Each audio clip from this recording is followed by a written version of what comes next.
verse 8, Abram said, God will provide for himself the lamb for a burnt offering, my son. So they went both of them together.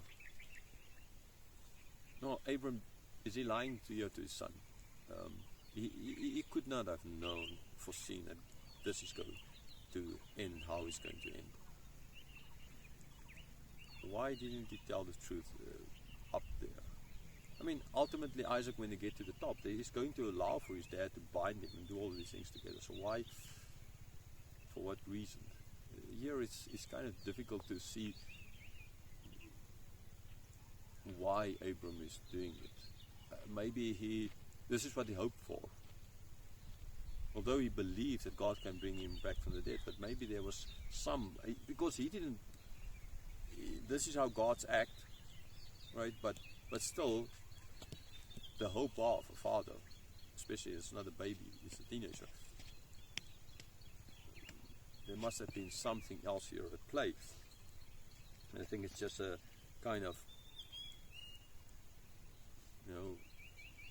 Abram was used to telling half-truths, appeasing his son, appeasing himself.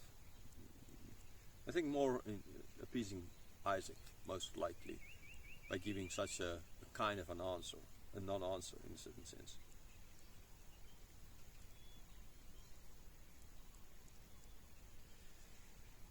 Yeah, ultimately God is going to provide the lamb. Verse 9. When they came to the place of which God had told him, Abram built the altar there and laid the wood in order and bound Isaac, his son, and laid him on the altar on top of the wood.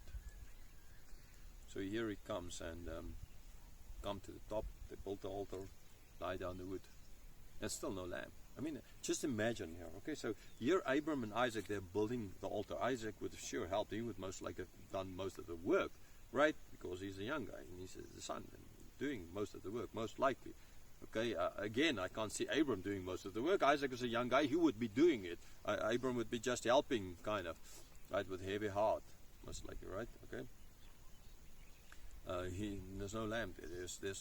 There's no stopping here. There's no voice here yet, right? And so building it, and then putting the wood. And again, Isaac would be most likely the one to put down the wood, and ordering it and getting everything ready for the offering. And then just imagine the scene where Abram then ties Isaac. Like Isaac, most likely a little bit tired, doing so much work, put everything, but still, I mean, he's young. And Abram is old. Run away, like playing hide and seek kind of idea, right? I mean, catch me if you can kind of idea. Okay. Isaac is faster than Abram. Like Isaac standing there, Abram here is like, everything is ready and there's no lamp. And I mean, Isaac again is not stupid, right? He's not a fool. Through his life, he could see, right? He wasn't a fool. So when Abram is then trying to get to him, and like, I mean, I was just like, I stand, Dad, what are you trying to do here? Right? There's an altar, there's a wooden altar. You're coming from me. Why? I would just take a step back, and then Abram would step forward and take a step back, and then Abram would try to maybe do it faster because otherwise you're never going to catch up to Isaac. And then by then you would kind of draw the logical conclusion that you are the lamb, and I would have just turned around and be off. Right? I mean, my dad. I mean, that I think would kind of be a very normal thing to do. You don't really want to die, but then again, it's a different culture. Isaac trusted his father, and Isaac, as we see through his life, he was kind of like the mommy's son kind of idea. He was like he was never really standing up for anything.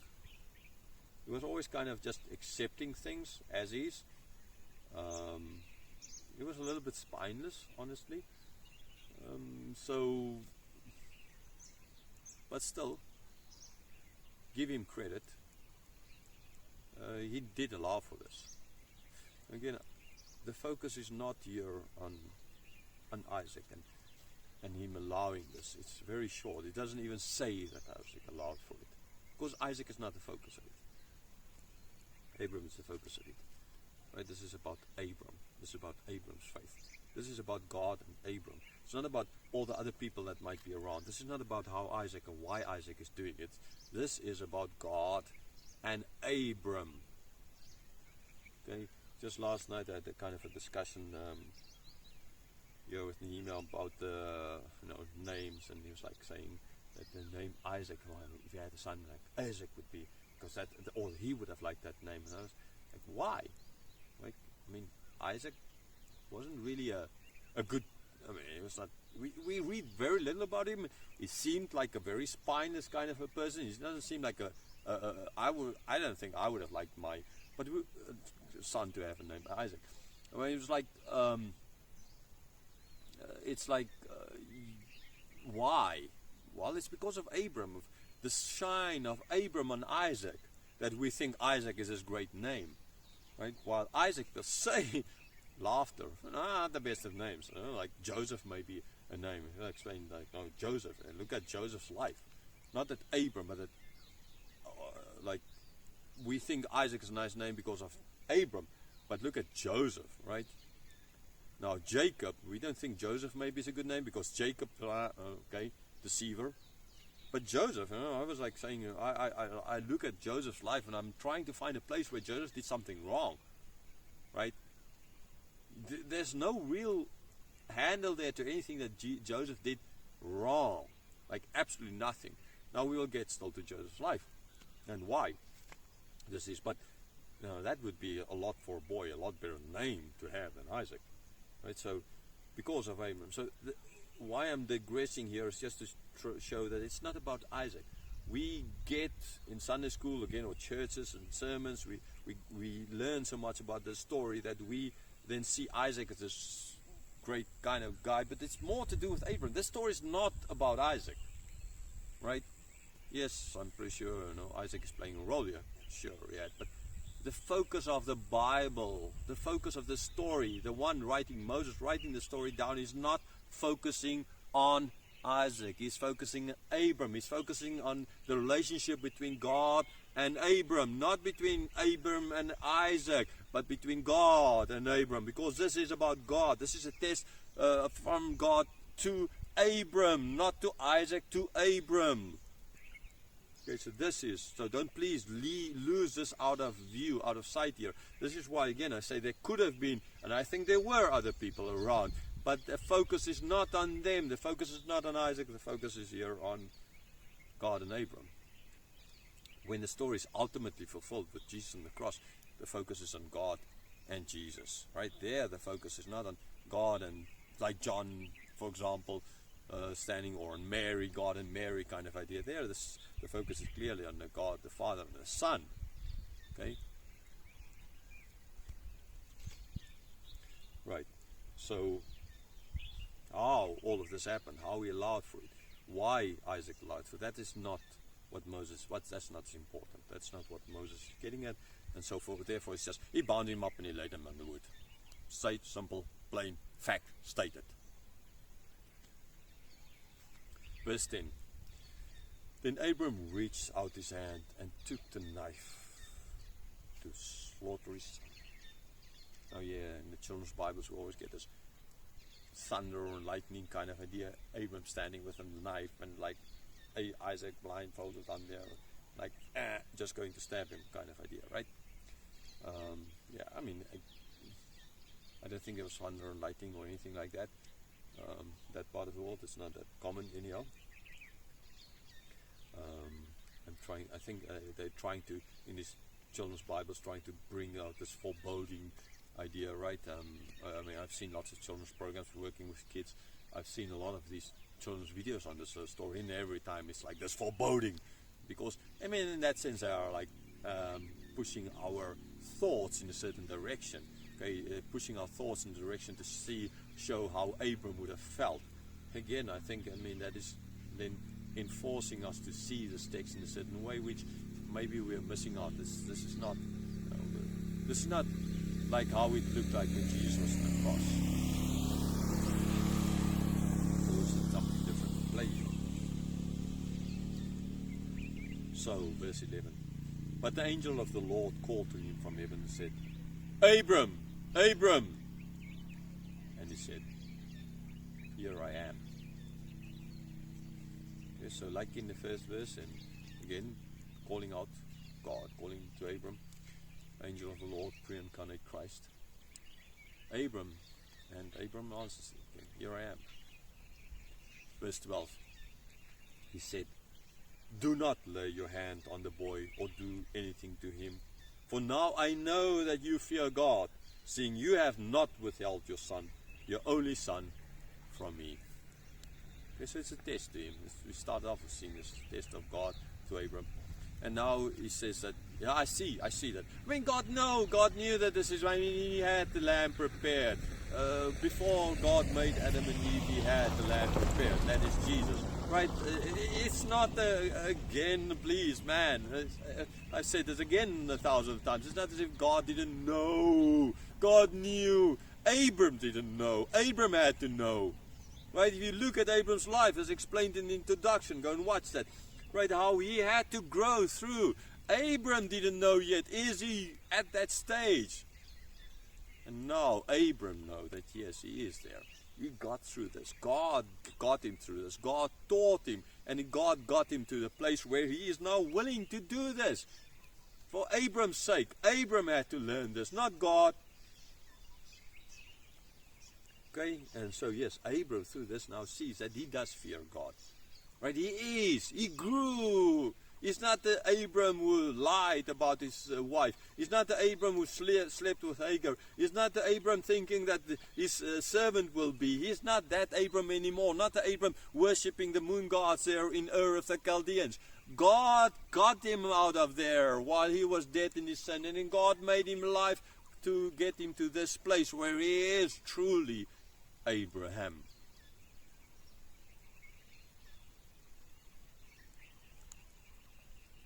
Verse 13.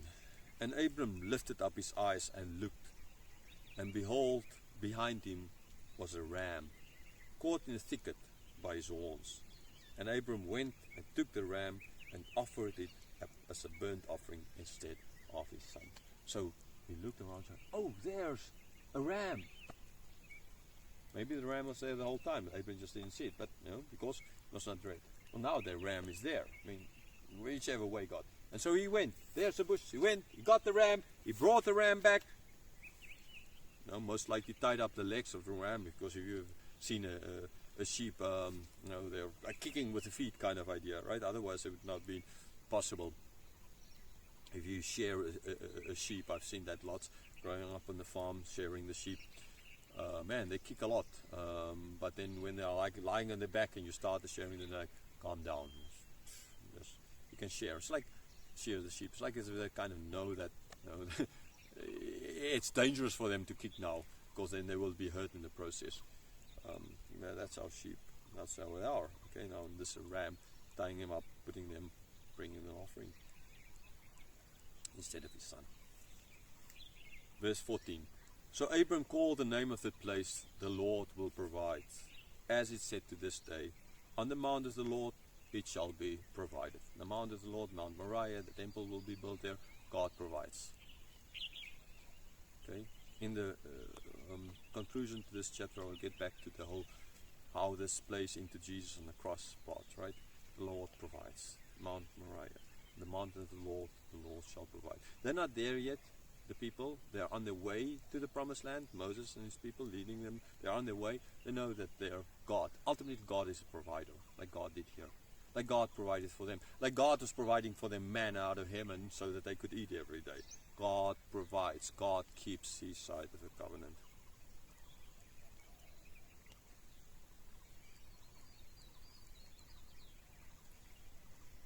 Verse 15. And the angel of the Lord called to Abram a second time from heaven. Right? Again, pre-incarnate guys, calling Abram. Verse 16. And said, By myself I have sworn, declares the Lord, because you have done this, and you have not withheld your son, your only son. Verse 17. I will surely bless you, and I will surely multiply your offspring as the stars of heaven, and as the sand is on the seashore. and your offspring shall possess the gates of his enemies. Verse 18, and your offspring shall and in your offspring shall all the nations of the earth be blessed, because you have obeyed my voice. So here, the final reiteration of the covenant and the promise of God. You are willing. Abram, you grew to this. You are keeping now. And so therefore I swear that because you have done this, because you are willing to do this, I will bless you. I will multiply you. The first time he said your offspring will be like the stars of heaven. The next time this be like the sand of the sea. In the sea. Okay, so now he's adding it all together. All of those promises throughout his life, he's adding it all together. The stars of the heaven, the sand of the shores, the seashores. And we know there are lots of it. I mean, if you've been on the beach, you know how much sand there is in one single beach. And then the land, they will have the gates of the enemies. Right, so that means they will conquer. So for him, knowing that, and now with the Jews, the Israelis on their way to the promised land, this is a promise God made. God kept his promise. Because of Abram, God will keep his promise. So the people ought to have seen, okay, we're going to the promise. God will be with us there. He will. God keeps his word. He will. Like he brought us out of Egypt in the land, he will give us the victory, because God promised to Abram. And since Abram was willing to bring his son, then God will do it now. God will keep his side of the covenant. God has always done it. There was no excuse for the people. Then when they sent out those 12 spies into the land, and they came back and they were not willing to go. They were afraid. They had no right to do it, because from their history they knew this is nonsense. They can't trust God. But they didn't. And then the last part of it, the blessing part. They bless you, all the nations of the earth will be blessed. Why? Because Abram obeyed his voice.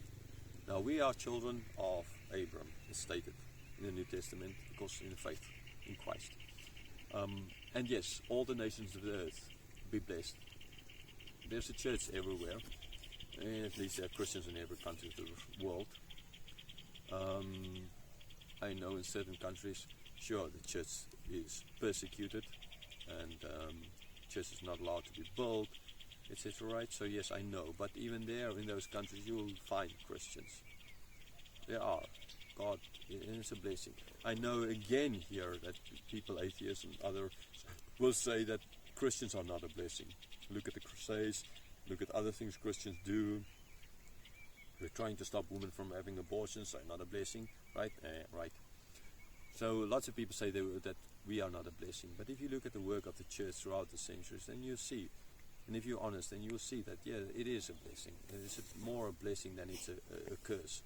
Unluckily, where it's a curse, it's not because of God, it's not because of the true church, it's because of the non-church, basically, those calling themselves Christians, doing all these things. Lots of bad things are done in the name of Christ, but it's not because of Christ, it's because of their own evil that's in their hearts. And so a blessing ultimately in Abram, it will be fulfilled through Christ.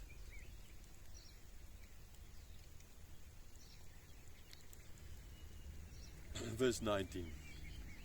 So Abram returned to his young men, and they arose and went together to Beersheba, and Abram lived at Beersheba.